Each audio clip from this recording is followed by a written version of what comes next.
on an AB team, on Christopher's team, we set our own brief through a process of collaboration and intense carefully. And the brief that we arrived at was, we started with a problem. And the problem was that design is not being used to serve humanity in attaining a better life. And we don't mean all of design, and there is some design that is doing this, but to a large extent, this is what we feel the problem with design at the moment is. So what we wanted to do is, okay, that's the problem, so what's the theory that we have in terms of changing it?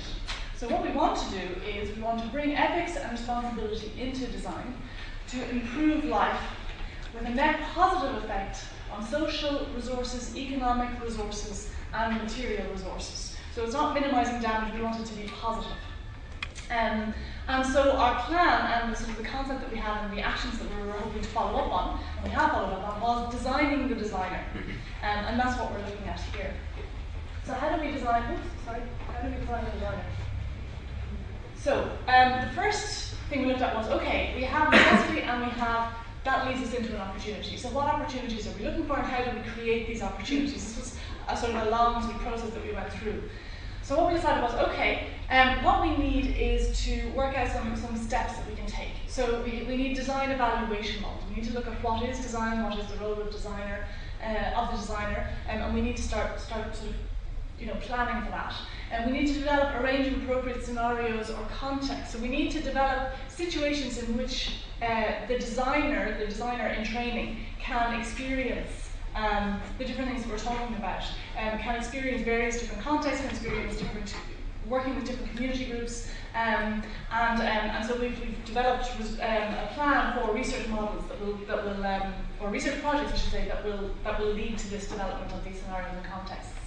We need to develop and test appropriate design skill sets. We had a big long debate about what is facilitation, what is collaboration, where do facilitation and collaboration meet in terms of the designer's role, moving away from the idea of the designer as kind of an autocrat who imposes their vision on people. We want to look at the designer as a facilitator and as a collaborator, drawing out people's own experience and bringing their own technical bringing their own technical skill set to that. And then we want to develop a community of practice. So it's not good enough just to do this here. We need to spread it out and we need to put those ideas out there. So, have I skipped a slide? I think I have. I did skip a slide, sorry. I skipped 2 slides. Oh dear, sorry. I'm going backwards. Okay, this is how not to do a presentation. Right, what we were thinking, sorry about this. What we were thinking was the justification. Why do we need to change the role of the designer in the first place? So we have this idea of design as something that's nice. It makes things look nice. It's about styling. And we want to move to design that's important, that's crucial, that does things, that changes things. In terms of the value model, we were looking at, well, design predominantly seems to work with an economic value model, and we need to look at how do we bring the social into that. And particularly in a situation where the economic models that we have seems to be breaking down, maybe we need to look outside that altogether. And in terms of then the importance of the design stage, we have approximately 80% of the environmental or social impact of a product or service is determined at the design stage. So as designers, we've got a crucial role in looking at the effect that a product has or service. And basically, it's good business because if we develop new ideas, if we can target new people, if we can look at new values, we're creating new business and we're creating new opportunities. So all of this makes a lot of sense. In terms of how, as I say, this idea of the designer as a facilitator, as a guide, as a collaborator, all those processes. We want to look at experiential context-based training. So we want to look at designers in training actually going out and working with people. We want to look at a real-world environment. We want to take it beyond the doors and the walls of the college. We want to look at creative partnerships. So who can we get involved with? Are there design agencies we can get involved with? Are there other design teams, other design networks, internationally? So can we get out there and can we link our ideas with other people? And can we bring academia and the community together so that it's not we're in here and they're out there. It's that we can learn from them, they can learn from us, and we can collaborate in that way. I can't work this mouse at all. I should have stuck with the buttons. Sorry. Okay, so what we thought was then we have this process, we have this vision of the process where we have the community, we have the academy, and we have the creative process. And we have the arrows going in one direction, but they could go in both directions, and actually they should. And so in terms of the community, we're talking about the business community, we're talking about the industry, we're talking about social communities, we're talking about the physical communities on the doorstep of the college, we're talking about sort of the broader global community, we're talking about cultural communities as well, so design communities as well, and all those people are involved in that single word, community. So it's a very inclusive approach to community. And then the creative process, we are talking about, making that process something that's going in two directions between the community and the academy. And we're looking at, the knowledge that each of these sort of partners have and the different context in which we're operating, so the economic context, the social context.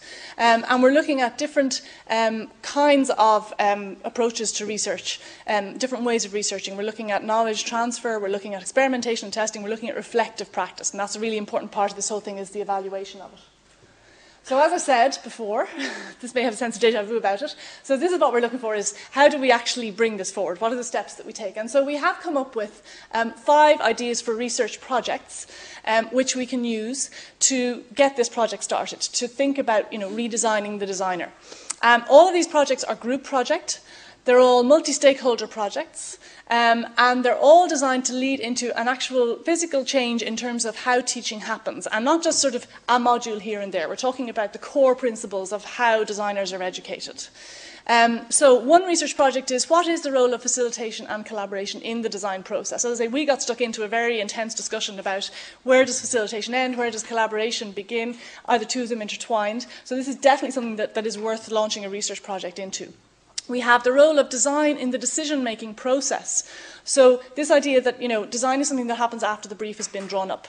And we need to look at, well, actually, can we look at having a role for designers before that? Can we have a look at having a role for designers where, the financial people are sitting down with the management people around a table and coming up with ideas as to what they want? So that's something that we need to research and develop new ideas about. We also need to look at, how do we develop pedagogical models for real-life projects?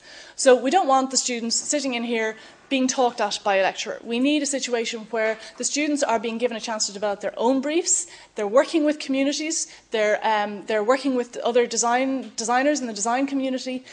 So we need to look at, how do we do that? And there are existing models out there. We've got science shops in Europe, we've got the whole idea of service learning, which is so big in America, we've got chaos pilots. And so there are models out there, and what we need to do is look at them and evaluate them and figure out what's the best way to go. Do we want to adopt all of them? Do we want to create something new? And so that's a very important part of it.